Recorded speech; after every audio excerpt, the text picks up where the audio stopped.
Quando Rosa abriu aquela porta velha e encontrou 5 crianças agarradas umas nas outras, tremendo de fome e medo, ela não fazia ideia de que estava prestes a descobrir um segredo que colocaria a vida de todos em perigo. E muito menos imaginava que aquela fazenda abandonada escondia algo pelo qual homens poderosos estavam dispostos a matar. Bem-vindos a mais uma história que vai mexer com seu coração. Antes de começar, se você ainda não faz parte daqui, aperte o botão de inscrição agora. É de graça e você garante que não vai perder nenhuma história emocionante. E comenta aqui embaixo de qual cidade você está assistindo. Fico feliz demais em saber onde vocês estão. Me conta uma coisa. Você já teve que fazer uma escolha que mudou sua vida completamente?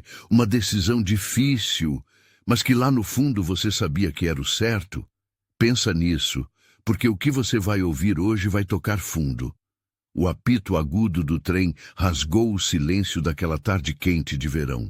Rosa segurava com força a pequena mala de couro que carregava tudo o que possuía no mundo. 3 vestidos simples, uma caixa de costura, algumas moedas e, embrulhado com todo cuidado em papel de seda, seu vestido de noiva. Ela havia costurado cada ponto daquela peça com as próprias mãos, sonhando com o dia em que finalmente seria uma esposa. Durante os 3 dias de viagem, Rosa leu e releu aquela carta tantas vezes que já sabia cada palavra de cor. Vicente escrevia com letra firme, falando de sua fazenda, de uma vida simples mas digna, de trabalho honesto e da necessidade de uma companheira para ajudá-lo a cuidar de sua propriedade. Para uma mulher de 27 anos que vivia sozinha numa pensão apertada da capital, mal conseguindo pagar o aluguel com o trabalho de costureira, aquela proposta soava como uma bênção dos céus. Mas quando as portas pesadas do trem se abriram naquela estação minúscula, coberta de poeira vermelha, não havia homem algum esperando por ela. Nenhuma carroça, nenhum sorriso de boas-vindas, nenhuma flor. Só elas. 5 crianças enfileiradas na plataforma como passarinhos assustados. A maior não passava de uns 9 anos e segurava nos braços um bebê tão pequeno que parecia feito de papel. As outras 3 se agarravam umas nas outras, com os pés descalços cobertos de terra, os vestidos rasgados e os olhos fundos de quem não comia direito há muito tempo. Rosa desceu devagar, sentindo as pernas tremerem. Seu coração disparou quando viu que aquelas crianças não tiravam os olhos dela. Havia algo naquele olhar que a assustou mais do que qualquer coisa. Não era curiosidade nem esperança. Era desespero puro. A menina mais velha deu um passo à frente.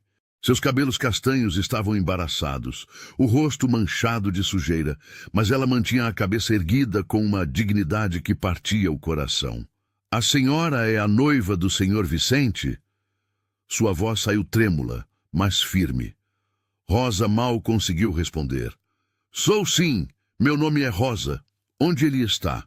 A menina mordeu o lábio, apertou o bebê contra o peito e deixou escapar as palavras que mudariam tudo.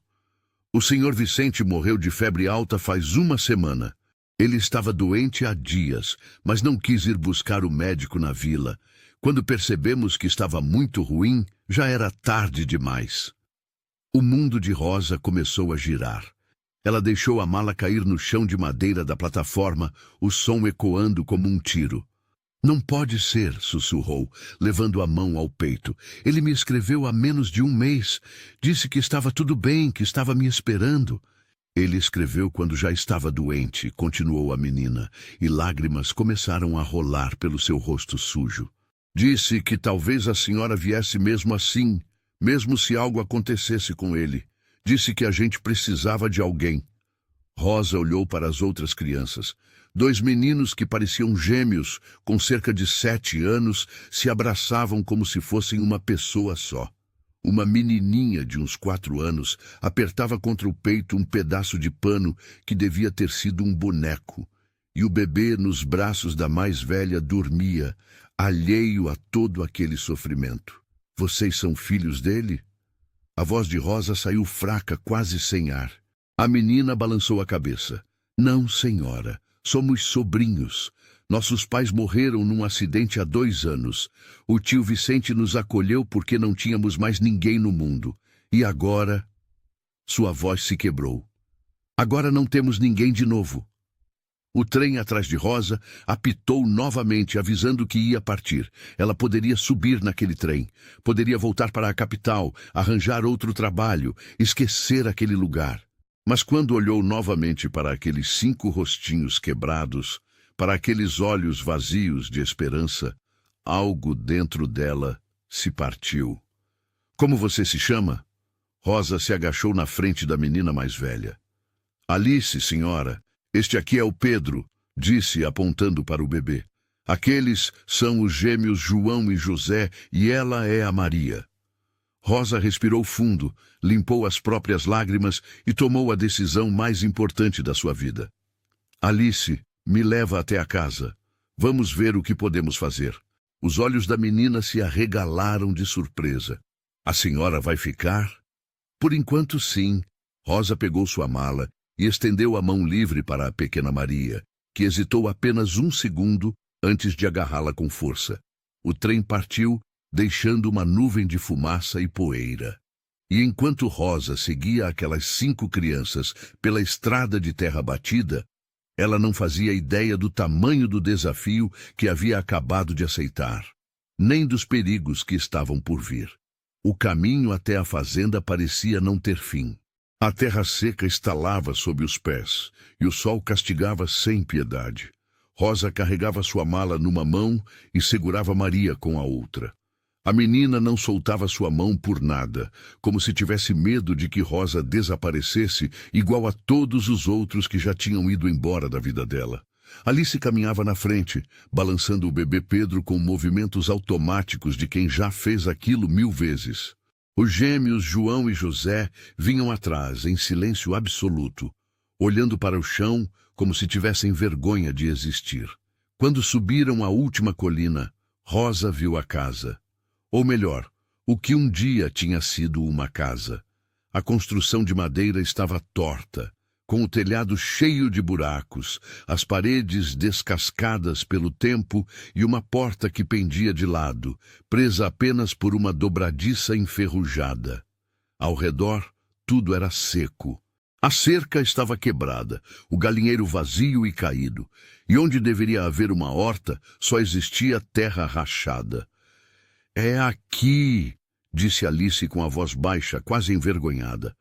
Rosa engoliu em seco. Era pior do que imaginava. Muito pior. Mas não deixou que as crianças vissem o medo nos seus olhos. Vamos entrar. O cheiro de mofo e abandono bateu no rosto de Rosa assim que ela cruzou a porta. Lá dentro estava escuro, úmido e frio, apesar do calor lá fora. Havia uma mesa velha, cercada de bancos quebrados. No canto, um fogão a lenha apagado há dias. Do outro lado, uma pilha de cobertores sujos que devia servir de cama para as crianças. E no centro da mesa, 5 pratos vazios, perfeitamente enfileirados, como se alguém os tivesse colocado ali esperando um milagre que nunca chegou. Desde que o tio Vicente morreu, a gente não tem comida, disse Alice, colocando o bebê numa caixa de madeira que servia de berço. Ontem João conseguiu pegar 3 ovos de um ninho no mato. Foi tudo que a gente comeu. Rosa sentiu um nó apertando sua garganta.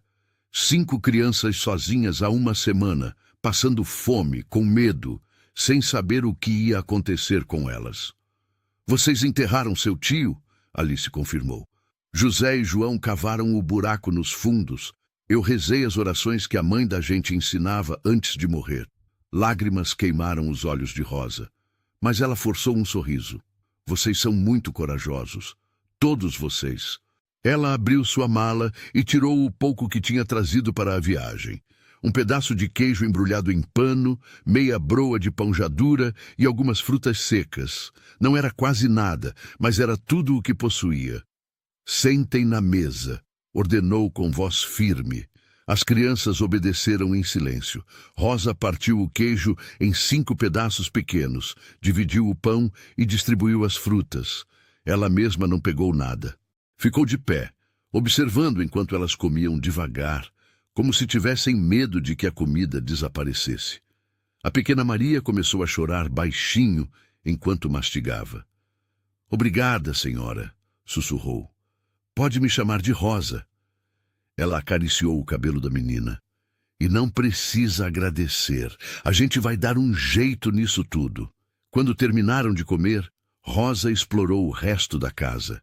Encontrou um quarto minúsculo com um colchão velho onde provavelmente Vicente dormia. No armário da cozinha, nada além de um punhado de sal e um pote vazio. Nos fundos da casa, descobriu um poço que ainda tinha água, embora suja. A realidade caiu sobre ela com o peso de uma montanha.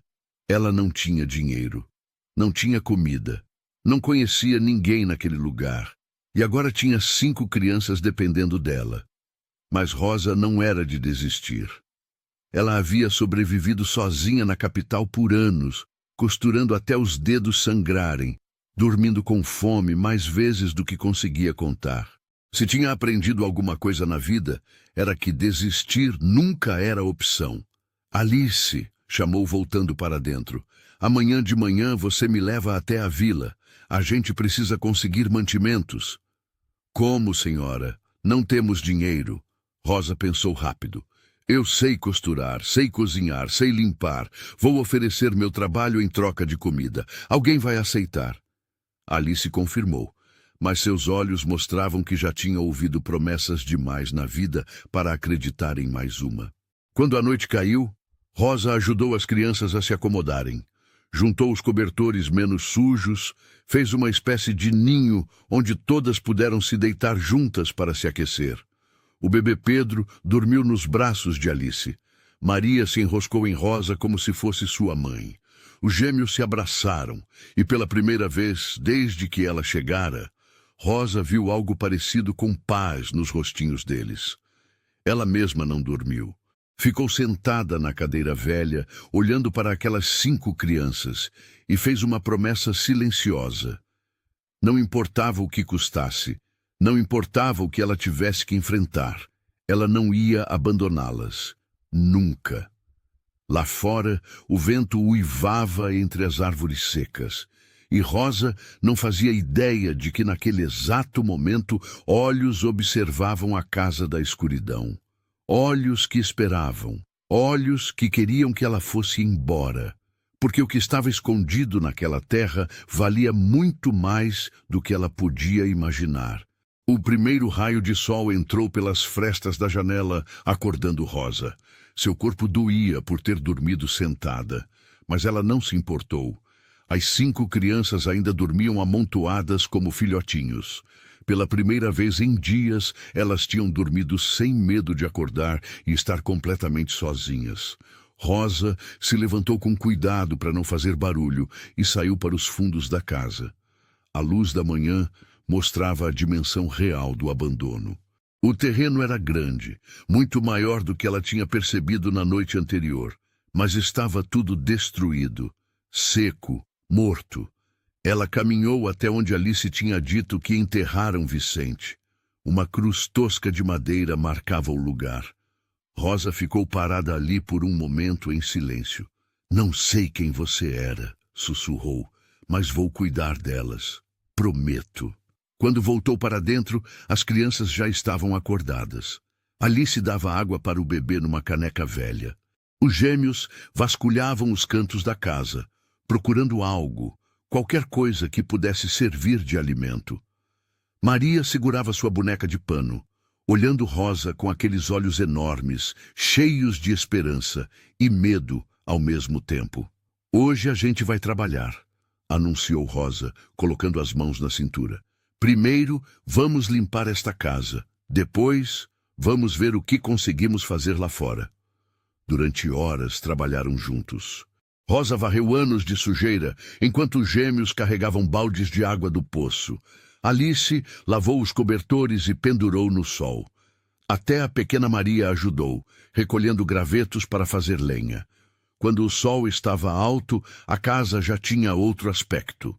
Não estava perfeita, longe disso, mas pelo menos estava limpa. O cheiro de mofo tinha ido embora, substituído pelo ar fresco que entrava pelas janelas abertas. Rosa saiu para examinar os fundos. Caminhou pelo terreno, observando cada pedaço de terra. Foi quando notou algo estranho. Mesmo com tudo seco ao redor, havia uma área pequena onde a terra era mais escura, mais úmida.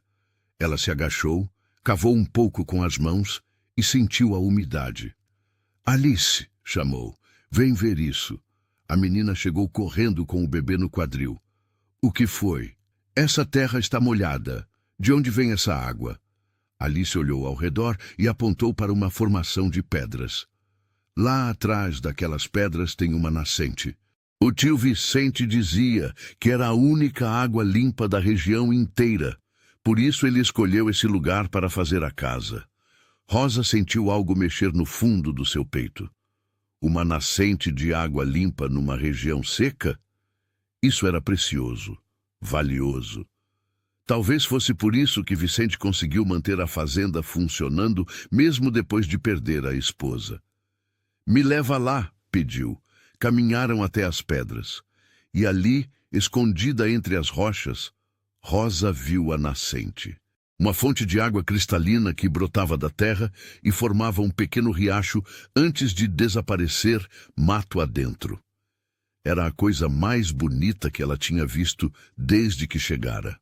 Isto é uma riqueza, murmurou Rosa, mais para si mesma. Com água assim, dá para plantar, criar animais, até vender para quem precisa. O tio Vicente dizia que tinha gente que queria comprar a terra só por causa da água, disse Alice. Mas ele nunca quis vender. Dizia que esta terra era o futuro da gente. Rosa franziu as sobrancelhas. Que gente?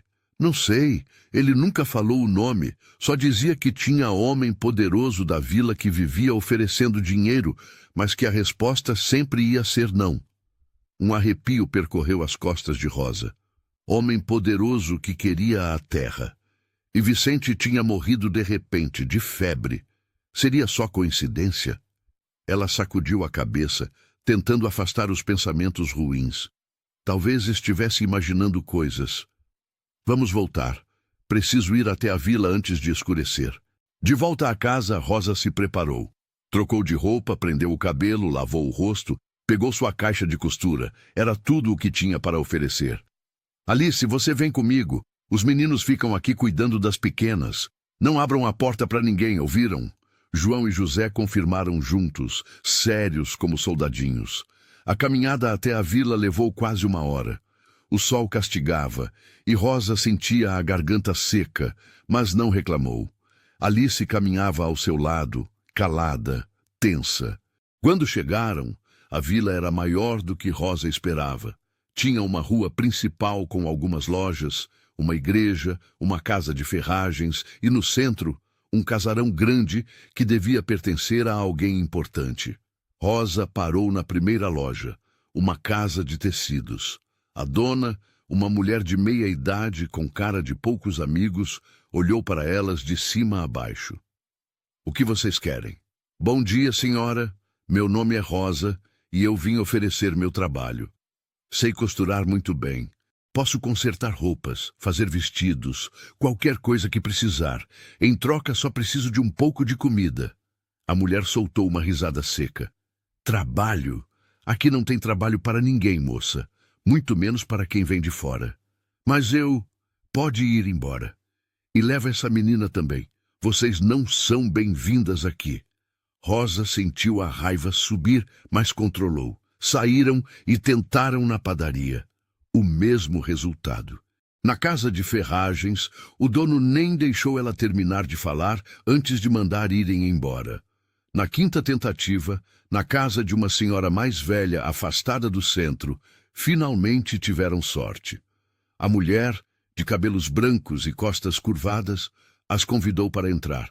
Eu sou Dona Marta, disse com voz cansada, e acho que posso usar sua ajuda. Meu quintal está um desastre e estas mãos velhas já não conseguem mais fazer muito. Rosa quase chorou de alívio. Eu faço qualquer coisa mesmo. Então vamos começar. Elas trabalharam até o sol começar a baixar. Rosa limpou o quintal, arrumou a cerca, varreu a casa. Alice ajudou carregando as coisas pesadas. Quando terminaram, Dona Marta lhes deu um saco com farinha, feijão, um pedaço de carne seca e algumas batatas. Voltem na semana que vem, disse a velha. Sempre tem algo para fazer. No caminho de volta, enquanto carregava o saco de mantimentos, Rosa sentiu pela primeira vez que talvez conseguissem sobreviver. Mas ela ainda não sabia que aquela noite traria algo que mudaria tudo, algo que colocaria todas elas em perigo real. Quando Rosa e Alice chegaram à fazenda com a comida, encontraram os 3 meninos abraçados no canto da casa, tremendo de medo. Maria chorava baixinho e o bebê Pedro gritava nos braços de João. O que aconteceu? Rosa largou o saco no chão e correu até eles. Tinha um homem aqui, disse José com a voz falhando. Um homem grande, no cavalo. Ele ficou olhando a casa por um tempo. A gente se escondeu, mas ele sabia que tinha alguém aqui. O sangue de Rosa gelou. Ele falou alguma coisa? Não, só ficou olhando. Depois foi embora. Alice apertou os punhos. É o capanga do coronel Sebastião. Eu reconheço o cavalo. Eles sempre passam por aqui vigiando. Quem é esse coronel? Rosa sentou no chão, puxando as crianças para perto dela. O homem mais poderoso da vila. Ele é dono de metade das terras por aqui. E quer a outra metade também. O tio Vicente dizia que ele era perigoso. Rosa abraçou as crianças com força. Seu coração batia rápido, mas tentou não demonstrar o medo que sentia. Está tudo bem. Ninguém vai tirar vocês daqui. Eu prometo. Depois de acalmar as crianças e dar comida para todas, Rosa esperou que dormissem. Então, quando estava tudo silencioso, pegou uma lamparina e começou a revirar os pertences de Vicente. Precisava entender o que estava acontecendo. Numa caixa velha embaixo da cama, encontrou papéis, documentos da propriedade, cartas antigas e, no fundo, um caderno de couro gasto. Rosa abriu e começou a ler. As primeiras páginas eram anotações comuns sobre a fazenda, plantações, animais. Mas conforme avançava, as anotações ficavam diferentes. Vicente escrevia sobre pressões, ameaças veladas, ofertas de compra que ele recusava. E então, nas últimas páginas, Rosa leu algo que fez seu sangue gelar. Sebastião apareceu hoje novamente. Disse que se eu não vender, vai ter jeito de me tirar daqui. Falou dos meus sobrinhos, disse que uma hora eu vou morrer e eles vão ficar sozinhos. Preciso proteger as crianças. Escrevi para meu primo Lourenço pedindo que venha caso algo me aconteça. E escrevi para Rosa também. Se ela vier, espero que Deus a proteja, porque quando eu não estiver mais aqui, o Sebastião vai tentar tomar tudo. As mãos de Rosa tremiam segurando o caderno. Vicente sabia que estava em perigo. E tinha chamado ela e um tal de Lourenço para proteger as crianças. Ela continuou lendo e descobriu o segredo que explicava tudo. Vicente escrevia sobre a nascente, sobre como aquela água valia uma fortuna na região seca. E sobre como Sebastião queria controlar toda a água da área para ter poder sobre todos os fazendeiros. Rosa fechou o caderno respirando fundo. Agora entendia. Não era só uma fazenda abandonada, era uma batalha por sobrevivência. E ela tinha acabado de entrar no meio dessa guerra. Esta história está te tocando o coração? Se sim, clica em Valeu Demais para apoiar o trabalho. O Valeu Demais é um botão que ajuda financeiramente a gente continuar trazendo histórias importantes como essa. Cada apoio faz diferença. Na manhã seguinte, Rosa acordou com um plano. Precisava encontrar esse tal de Lourenço que Vicente mencionava. Ele era primo de Vicente e talvez pudesse ajudar. Mas como encontrá-lo? Depois de dar café da manhã para as crianças com o que restava da comida, Rosa voltou à vila. Desta vez, foi direto para a igreja. Se alguém conhecia todo mundo na região, era o padre. O padre Mateus era um homem baixinho, de uns 60 anos, com olhos bondosos. Quando Rosa contou que era a noiva de Vicente e perguntou sobre Lourenço, o padre suspirou pesado. Vicente e Lourenço brigaram faz anos. Nem lembro mais o motivo. Lourenço foi morar nas montanhas, criando cavalos. Vem à vila só uma vez por mês buscar suprimentos. Quando ele vem, geralmente no fim do mês, deve aparecer em alguns dias. Rosa agradeceu e saiu. Mas, ao virar a esquina da igreja, esbarrou em um homem enorme, de roupa fina e olhar frio. Ele não se desculpou, apenas olhou para ela de cima a baixo com desprezo. Você é a moça que chegou do trem, disse com voz grave. Não era pergunta, era afirmação. Sou, respondeu Rosa, levantando o queixo. Sou o coronel Sebastião. Ouvi dizer que você está na fazenda do Vicente. Estou. O homem deu um sorriso que não chegou aos olhos. Aquela terra não é mais de ninguém, moça. Vicente morreu sem deixar herdeiros legais. Aquelas crianças são apenas sobrinhos sem direito a nada. Então vou ser direto. Você tem 3 dias para sair dali. Se não sair por bem, vai sair por mal. Rosa sentiu o medo apertar seu peito, mas não deixou transparecer. Aquelas crianças moravam lá. É o único lar que elas têm. Não me interessa. 3 dias. Ele se aproximou, sua voz baixando para um tom ameaçador. E fica sabendo, gente que insiste em ficar onde não deve costuma ter acidentes por aqui. Vicente teve. Você pode ter também. Ele se afastou, deixando Rosa paralisada. Não era só uma ameaça. Era quase uma confissão. Vicente não tinha morrido de febre, tinha sido assassinado. Quando Rosa voltou para a fazenda, estava escurecendo. As crianças correram para abraçá-la, mas ela mal conseguiu retribuir. Sua mente fervilhava. 3 dias. Só tinha 3 dias para descobrir um jeito de proteger aquelas 5 crianças de um homem poderoso que não ia parar até conseguir o que queria. Enquanto ela tentava pensar em uma solução, um cavaleiro solitário observava a fazenda de longe, escondido entre as árvores. Ele tinha recebido a carta de Vicente há semanas. E agora, finalmente, tinha chegado. Mas será que ainda havia tempo de salvar o que restava? Rosa não dormiu naquela noite. Ficou sentada junto à janela, vigiando qualquer movimento lá fora. As palavras do coronel Sebastião ecoavam em sua mente. 3 dias. E aquela insinuação terrível sobre a morte de Vicente. Quando o sol nasceu, ela já tinha tomado uma decisão. Não ia fugir, não ia abandonar aquelas crianças, mas precisava de ajuda e precisava rápido. Alice acordou e se sentou ao lado dela. A menina parecia ter envelhecido anos desde que Rosa chegara. A senhora vai embora? Sua voz era apenas um sussurro assustado. Não, respondeu Rosa com firmeza. Não vou, mas preciso ser honesta com você, Alice. Estamos em perigo.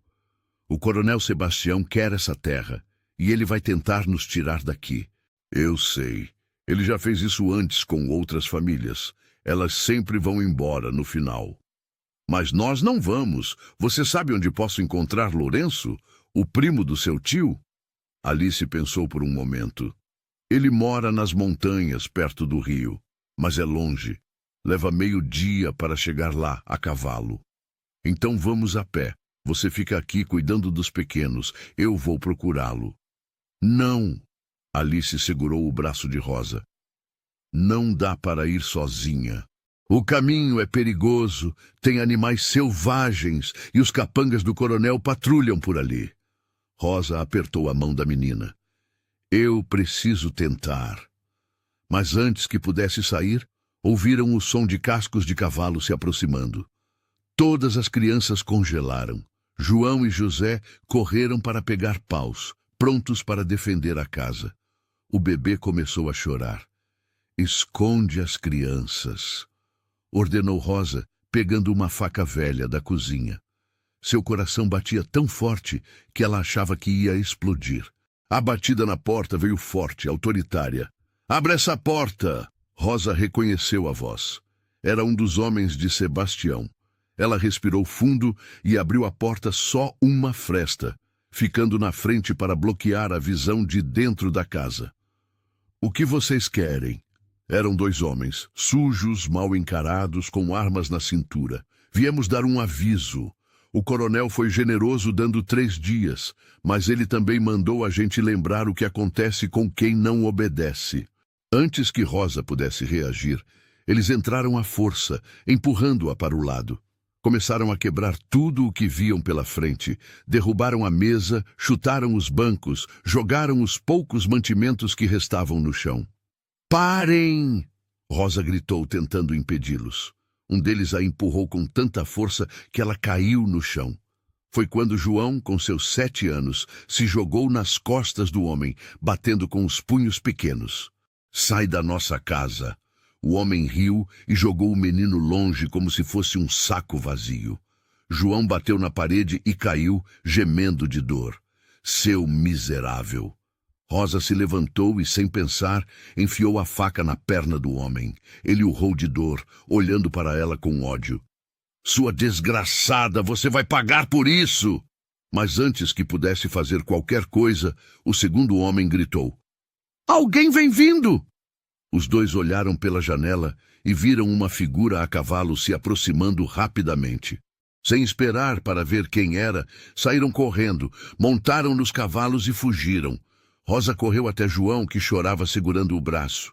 Deixa eu ver, deixa eu ver. Ela examinou o menino. Nada parecia quebrado, mas ele estava machucado e assustado. A porta se abriu novamente. Rosa pegou a faca do chão, pronta para lutar até a morte se fosse preciso. Mas quem entrou não era um inimigo. Era um homem alto de uns 30 e poucos anos, com roupas de couro gastas pelo tempo, chapéu sujo de poeira e olhos castanhos penetrantes. Ele olhou ao redor da casa destruída, para as crianças apavoradas, para Rosa segurando a faca com as mãos trêmulas, e sua expressão endureceu. Quem é você? Rosa perguntou sem baixar a faca. O homem tirou o chapéu devagar. Meu nome é Lourenço. Sou primo do Vicente. Ele olhou para Alice. Essas são as crianças dele? Alice começou a chorar e correu para ele. Tio Lourenço, eu sabia que você ia vir. Lourenço se ajoelhou e abraçou a menina, mas seus olhos não saíam de Rosa. E você é quem? Rosa. Eu vim para me casar com Vicente, mas quando cheguei... Sua voz falhou. Ele estava morto. Lourenço completou, fechando os olhos. Eu recebi a carta dele há semanas. Ele dizia que estava doente, que tinha medo de não aguentar. Me pediu para vir cuidar das crianças se algo acontecesse. Não foi doença, disse Rosa, ainda segurando a faca. Foi o coronel Sebastião. Ele quer esta terra. Lourenço se levantou lentamente, e Rosa viu algo perigoso brilhar em seus olhos. Não era raiva comum, era fúria pura. Então continua igual. Sebastião continua sendo um covarde que mata gente inocente para roubar terra. Você o conhece? Conheço. Faz 10 anos que não piso nesta vila por causa dele. Ele matou meu pai porque não quis vender nossas terras. Vicente e eu brigamos porque eu quis vingar nosso pai e ele quis fazer as coisas pela lei. Acabei tendo que fugir para as montanhas antes que Sebastião me matasse também. Rosa finalmente baixou a faca. Ele nos deu 3 dias para sair. Lourenço olhou para as 5 crianças, para a casa destruída, para aquela mulher corajosa que tinha ficado para proteger órfãos que nem eram seus. Algo se mexeu dentro do seu peito, algo que ele achava que tinha morrido há muito tempo. Então, vamos usar estes 3 dias para nos preparar, disse com voz firme, porque desta vez Sebastião escolheu as pessoas erradas para ameaçar. Rosa sustentou o olhar dele. Por um momento nenhum dos dois falou, mas algo passou entre eles, algo silencioso e poderoso. Uma compreensão mútua de que a batalha que estava por vir seria brutal, mas que agora, pelo menos, não estavam mais sozinhos. Lourenço passou o resto do dia consertando o que os capangas tinham quebrado. Rosa observava como ele trabalhava, suas mãos grandes e calejadas, lidando com a madeira como se fossem velhas conhecidas. Ele não falava muito, mas suas ações diziam tudo. Cada prego que martelava, cada tábua que ajustava, era uma declaração de que não ia deixar aquelas crianças sozinhas. Alice seguia o tio por toda parte, falando sem parar, contando tudo o que tinha acontecido desde que o pai morreu. Os gêmeos ajudavam carregando ferramentas, trabalhando duro para impressionar o tio que mal conheciam. Até a pequena Maria ficava por perto, olhando com admiração. Quando a tarde caiu, Lourenço fez uma fogueira nos fundos da casa. Rosa preparou comida com o pouco que tinham, e pela primeira vez desde que chegara, sentiu algo parecido com esperança. Ali, sentados ao redor do fogo, com as crianças rindo pela primeira vez em dias, parecia quase possível imaginar um futuro. Você precisa ver uma coisa, Rosa disse quando as crianças adormeceram. Ela pegou o caderno de Vicente e entregou para Lourenço. Ele leu em silêncio e Rosa viu sua mandíbula apertar a cada página. Quando chegou ao final, ele fechou o caderno com força. Ele sabia, Vicente sabia que Sebastião ia matá-lo. Por causa da nascente? Lourenço confirmou. Aquela água vale mais do que ouro nesta região. Quem controla a água controla tudo. As plantações, os animais, as pessoas. Sebastião já tem várias nascentes, mas esta aqui é a maior e mais limpa de todas. Com ela, ele seria praticamente dono da vila inteira. E por isso matou Vicente. E vai tentar matar qualquer um que fique no caminho dele. Lourenço olhou para Rosa, e pela primeira vez ela viu algo além da dureza nos olhos dele. Era preocupação. Por que você ficou? Podia ter voltado no trem, recomeçado em outro lugar? Rosa demorou para responder. Olhou para dentro da casa, onde as 5 crianças dormiam amontoadas. Porque quando olhei para elas naquela estação, sozinhas e assustadas, eu vi a mim mesma. Cresci em orfanato. Sei como é não ter ninguém no mundo. Não consegui fazer isso com elas. Lourenço ficou em silêncio por um longo momento. Então, sem avisar, ele se levantou e caminhou até a beira da propriedade, olhando para a escuridão além das árvores. Rosa o seguiu. Meu pai era um bom homem, Lourenço disse, a voz pesada de memórias antigas. Trabalhador, honesto, justo. Quando Sebastião começou a pressionar ele para vender, meu pai se recusou. Disse que aquela terra era a herança que ia deixar para os filhos. Uma semana depois, encontraram ele morto no rio. Disseram que tinha caído do cavalo e se afogado. Mas eu vi as marcas no corpo dele. Não foi acidente. Sinto muito. Rosa sussurrou. Vicente me implorou para deixar quieto. Disse que ir atrás de vingança só ia nos matar também. A gente brigou feio. Eu disse coisas terríveis para ele. Chamei ele de covarde. E fui embora. Fiquei 10 anos sem falar com meu primo e agora ele está morto e eu nunca vou poder pedir perdão. Rosa colocou a mão no braço dele sem pensar. Vicente sabia que você o amava. Por isso escreveu para você, porque sabia que no final você viria. Lourenço olhou para a mão dela no braço dele, depois para o rosto dela. A luz do fogo brincava nas feições de Rosa e pela primeira vez ele realmente a viu. Não apenas como a mulher corajosa que tinha ficado com as crianças, mas como Rosa. Ela era bonita de um jeito simples, com olhos honestos e uma força que ele raramente via em alguém. Você não é como eu imaginava, ele disse, sua voz mais baixa. Como você me imaginou? Não sei. Mais frágil, talvez. Alguém que precisava ser salva. Ele deu um sorriso pequeno. Mas você não precisa ser salva, precisa... Todo mundo precisa de ajuda às vezes, Rosa respondeu, retirando a mão, de repente consciente de que tinha ficado ali tempo demais. Eu só tive sorte de você ter chegado quando chegou. Não foi sorte, foi destino. Lourenço se virou para olhar para ela completamente. Vicente escreveu que você era especial. que tinha um coração puro. Eu achei que era só conversa de homem solitário, tentando convencer uma mulher a vir para o meio do nada. Mas ele estava certo. Rosa sentiu o rosto esquentar. Você não me conhece o suficiente para dizer isso. Conheço-o bastante. Vi como você olha para aquelas crianças. Vi você pegar uma faca para defender elas. Vi você ficar quando qualquer pessoa sensata teria ido embora. Ele deu um passo em direção a ela. Isso me diz tudo o que preciso saber. O coração de Rosa acelerou. Havia algo nos olhos de Lourenço que a fazia sentir coisas que não sentia há anos. Algo perigoso e empolgante ao mesmo tempo. Lourenço, eu sei. Ele recuou. Desculpa, não é hora para isso. Temos uma batalha pela frente e preciso manter a cabeça no lugar. Mas mesmo enquanto dizia isso, nenhum dos dois conseguia desviar o olhar. Ali, sob as estrelas, com o perigo rondando do lado de fora e 5 crianças dormindo dentro da casa, algo começou a crescer entre eles. Algo que nenhum dos dois procurava, mas que talvez fosse exatamente o que ambos precisavam. Amanhã vou à vila, disse Lourenço, quebrando o momento. Vou falar com o delegado, mostrar o caderno de Vicente, ver se consigo proteção legal. E se não conseguir, então a gente se defende do jeito que der. Ele tocou o rosto dela de leve, um gesto tão breve que Rosa quase pensou ter imaginado.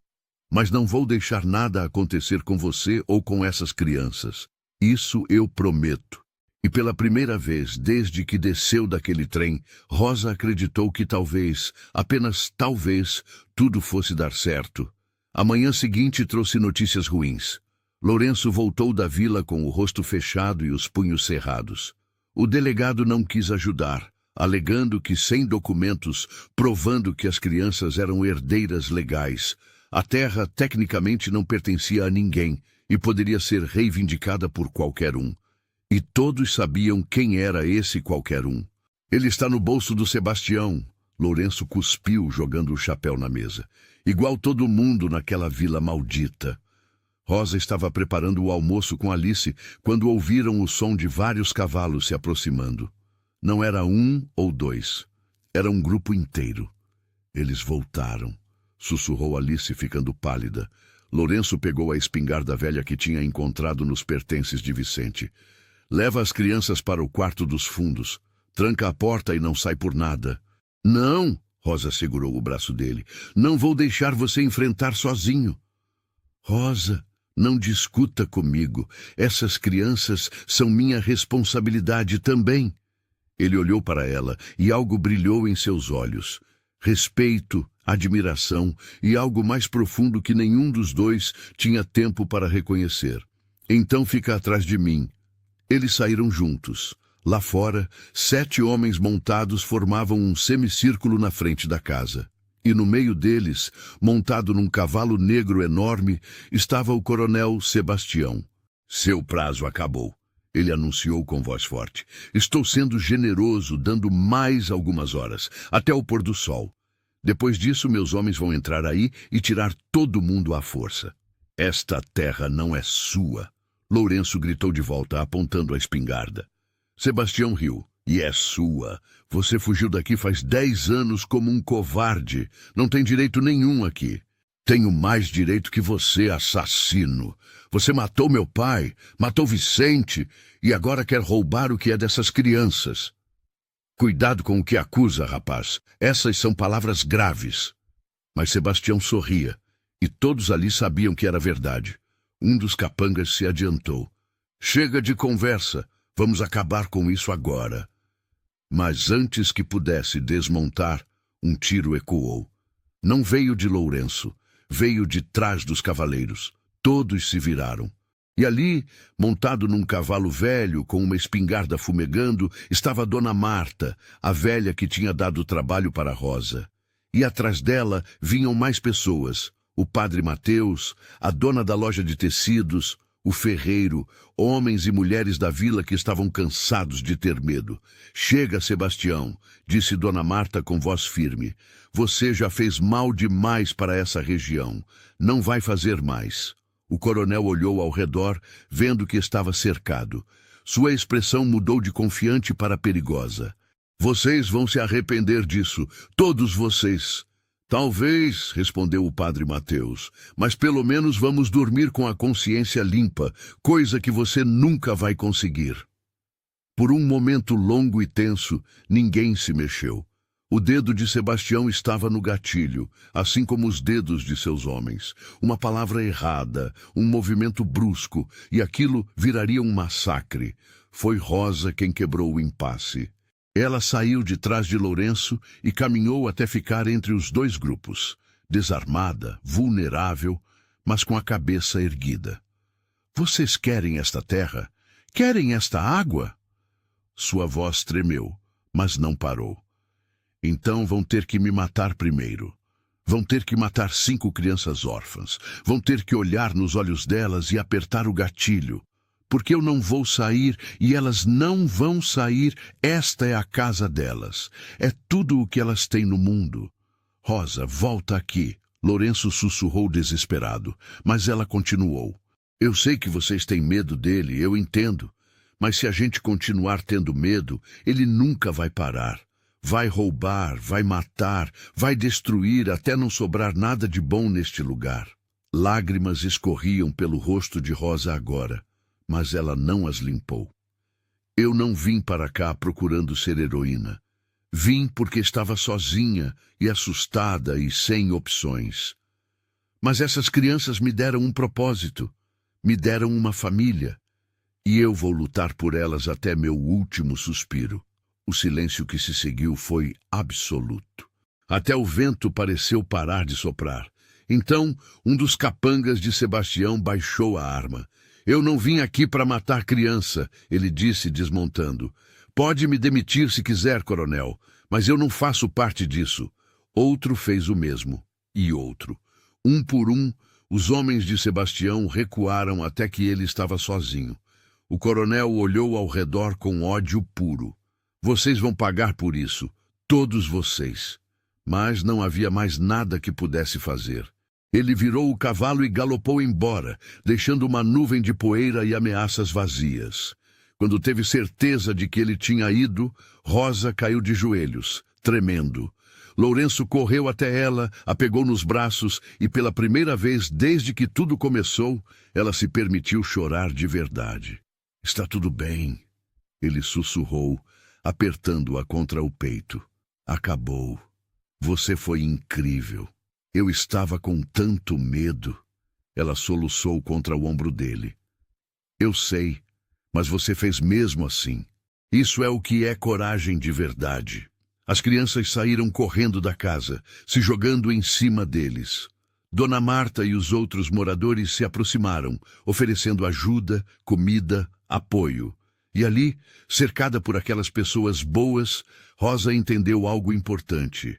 Ela tinha vindo procurando um marido, uma casa, uma vida, mas tinha encontrado algo muito maior.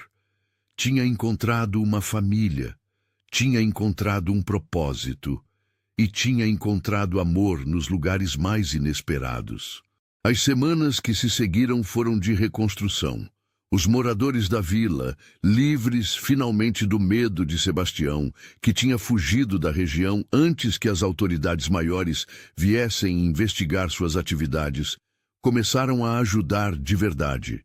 Trouxeram ferramentas, sementes, animais. O ferreiro consertou o telhado. A dona da loja doou tecidos para fazer roupas novas para as crianças.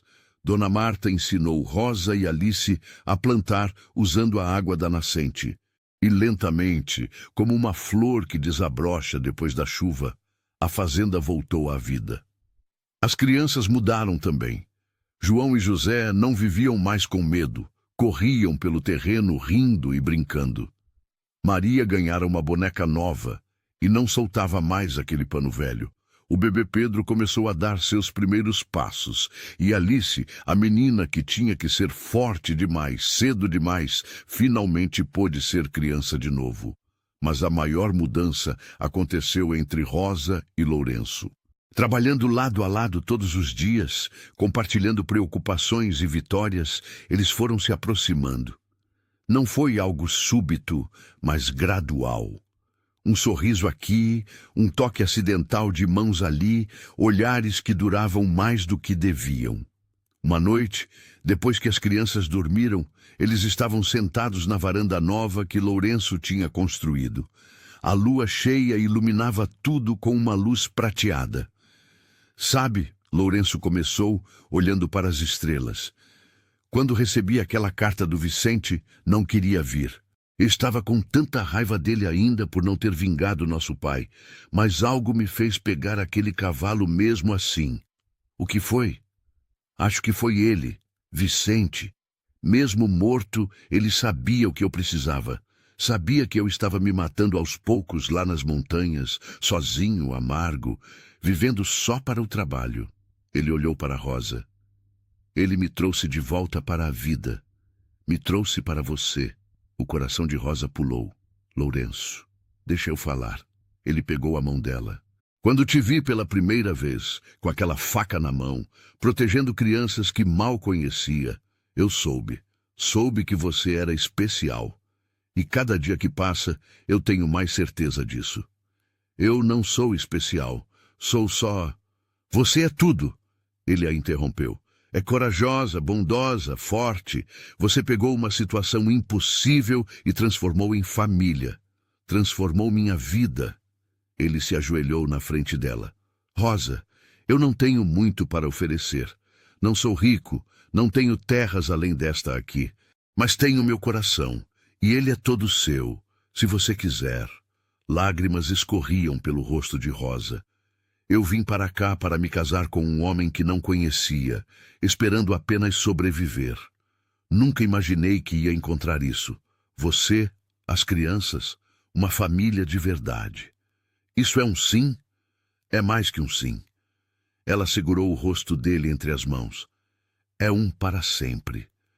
Eles se beijaram sob a luz da lua e foi como se tudo finalmente fizesse sentido. Todos os caminhos tortos, todas as perdas, toda a dor, tudo tinha levado até aquele momento. 3 meses depois, a pequena igreja da vila estava cheia. Dona Marta tinha costurado um vestido novo para Rosa, simples, mas bonito. As 5 crianças estavam na primeira fileira, limpas, arrumadas e sorrindo. Quando Rosa entrou, Alice segurava sua mão de um lado e Maria do outro. Os gêmeos espalhavam pétalas de flores que tinham colhido da horta. E Lourenço, esperando no altar com o padre Mateus, tinha lágrimas nos olhos. Você está linda, ele sussurrou quando ela chegou perto. A cerimônia foi simples, mas emocionante. E quando o padre os declarou marido e mulher, toda a igreja aplaudiu. Mas o momento mais especial veio depois. Rosa se ajoelhou na frente das 5 crianças. Eu quero que vocês saibam uma coisa. Eu não vim para cá ser mãe de vocês. Não foi esse o plano. Mas vocês me escolheram tanto quanto eu escolhi vocês. E se me aceitarem, eu quero ser a mãe de vocês. Não para substituir quem vocês perderam, mas para amar vocês do jeito que vocês merecem ser amados. Alice foi a primeira a se jogar nos braços dela, chorando. A gente já te chama de mãe no nosso coração, ela sussurrou. Os outros 4 se juntaram ao abraço, e Lourenço também, envolvendo todos em seus braços fortes. Ali, no meio da igreja, eles não eram mais órfãos, viúvas e solitários. Eram uma família. Os anos que se seguiram foram de prosperidade. A nascente se tornou fonte de vida, não só para eles, mas para toda a região. Rosa e Lourenço compartilharam a água com os vizinhos, estabelecendo um sistema justo que beneficiou a todos. A fazenda cresceu, e com ela, as crianças. Alice se tornou uma jovem linda e inteligente, ajudando a cuidar dos irmãos mais novos. Os gêmeos João e José se tornaram fazendeiros habilidosos. Maria nunca perdeu sua doçura. E Pedro cresceu forte e saudável, sem lembrar dos dias difíceis. E muitos anos depois, quando Rosa estava sentada naquela mesma varanda, agora cercada não só pelas 5 crianças crescidas, mas também por netos, Ela pegou a mão de Lourenço e sorriu. Você se arrepende? Ele perguntou. De ter ficado naquele dia? Nem por um segundo. Ela apertou a mão dele. Eu vim procurando um marido e uma casa, mas encontrei muito mais. Encontrei meu destino. Encontrei meu lar. Encontrei você. Se você acompanhou essa história até aqui e ela te emocionou, que tal fazer parte da nossa comunidade de membros? Você vai ter acesso antecipado às histórias e ainda ajuda a gente a continuar criando conteúdos que tocam o coração. Vem com a gente. E assim termina mais uma história de amor, coragem e família. Se você não é inscrito ainda, inscreva-se no canal para não perder nenhuma história emocionante como essa. E me conta aqui nos comentários. Você faria o mesmo que a Rosa? Teria ficado para cuidar de crianças que nem conhecia? Quero saber sua opinião. Muito obrigado por estar aqui e até nossa próxima história que vai mexer com seu coração.